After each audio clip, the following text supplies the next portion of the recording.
Jackie, help us conceptualize what is a meltdown from the perspective of an OT. Yeah, so I want to give you some information about regulation. Sensory regulation generally means that your body can take in all of the sensory input that's happening every second of every day and make some sort of sense out of it and not overreact or underreact. So I have some visuals. Okay. We're going to draw a little bit of a chart here. Along the bottom, I'm going to put sensory events. So this is like your alarm clock goes off in the morning. That's an alerting sensory input, okay? You spill your coffee down the front of you. That's alerting. It makes you... Snooze, alarm, spill coffee. This is my morning, right? Okay, yeah, your morning has a few more alarms in there. Well, that's a good example because I also sometimes put a big one like this, and that's maybe on your way to work, you narrowly avoided getting hit by a car. Yeah. That's way more alerting to your system. You might find yourself a little shaken physically, catching your breath a little bit. And then we might have something like this happen in our day. This is, you got to work late, your boss asked you where your project was and it wasn't done yet, and your best coworker, your work wife, said she's quitting and she's never coming back. Those are all things that kind of push you out of your best functioning, right? So over here, what we're going to look at is our state of arousal. This is kind of a gray area, which is a good thing. We want to be in this area. If you wake up in the morning, Sasha, are you like jump out of bed and get going? Probably not.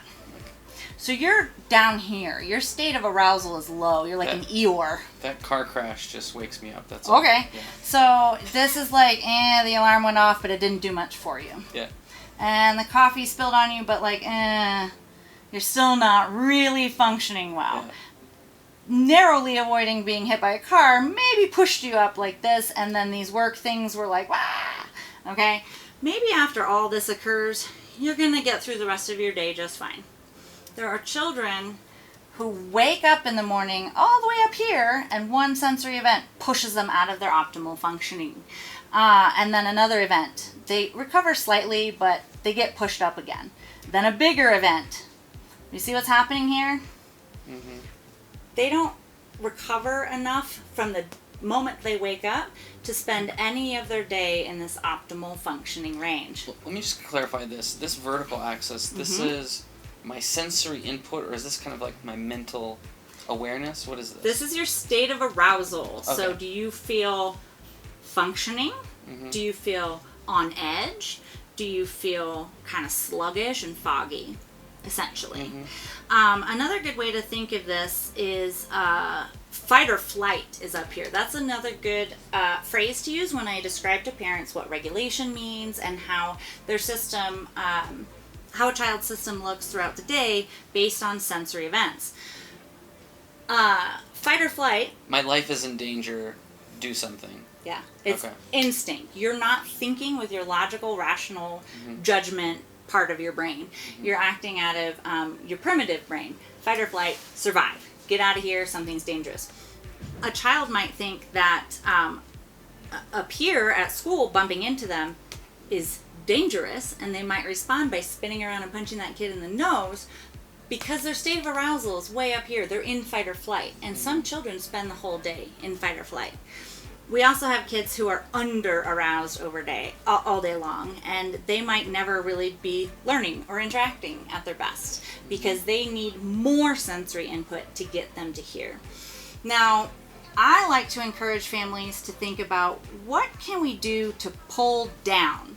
If your child is up here, how can we get them into this gray optimal functioning range again?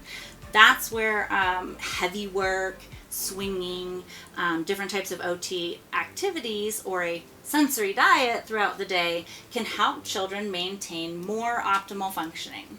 This makes so much sense. The purpose of the sensory diet is to get us in this functioning zone. Yep, and over time your system learns to adapt and respond more appropriately, so instead of going zoop up out of optimal functioning over one little sensory event, it might push out and come back down. So we're really trying to train the system to stay in this range more and more throughout the day. And examples that I've learned for a sensory diet might be, we're going to jump on the trampoline for 10 minutes after school as heavy work to get us more regulated. Maybe a couple other examples of what a sensory diet may include.